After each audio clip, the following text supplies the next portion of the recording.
the bottom line of an organization? And if so, how? So diversity, we know a lot of research has proven to us that diversity results in innovation. And innovation increases productivity, it increases profitability. And research that is done by Gallup says to us that the culture that attracts high talent can achieve 33% higher revenue, and higher talent is often based on diversity. And it's also sometimes the mix of people that creates that higher talent. When people are all the same, they think the same.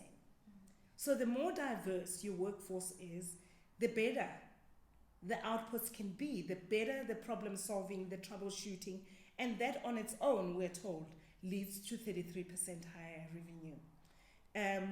We also know that a culture from this research, that a culture that retains engaged employees reduces absenteeism and increases productivity.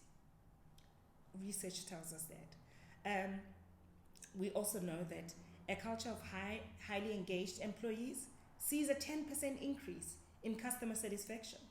And this is said to result in 20% increase of sales. So you have the statistics there. So we know that definitely diversity affects the bottom line. There's just no doubt about it. You know, if there's 3 of us, we possibly can come up with 3 ways of doing things. But if we all think the same, there's only one way of doing things. So there is absolutely no doubt. However, I need to put a caveat to that and say that a diverse work environment does not necessarily lead to an increase in productivity. And I'll tell you why that it is so. People sometimes are just happy with having different people without using them. It is when you allow people to engage, when you allow people to put their different solutions on the table, and when you take their inputs and work with it, that you get those results.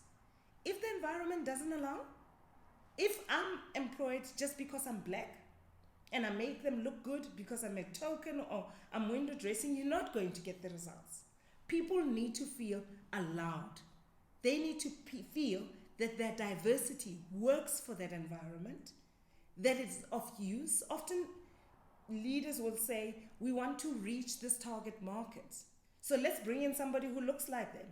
But then when you're in there, sit there and look pretty.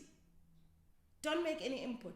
Hello, if you want to know how people in Soweto work, talk to somebody who's from Soweto, and you're going to find out. And that's the only way that you can, to a large extent, tap into the target market. So it's not only about having the diversity, it's having the diversity and making the diversity work for you as a leader. Brilliant. Sorry, I got a bit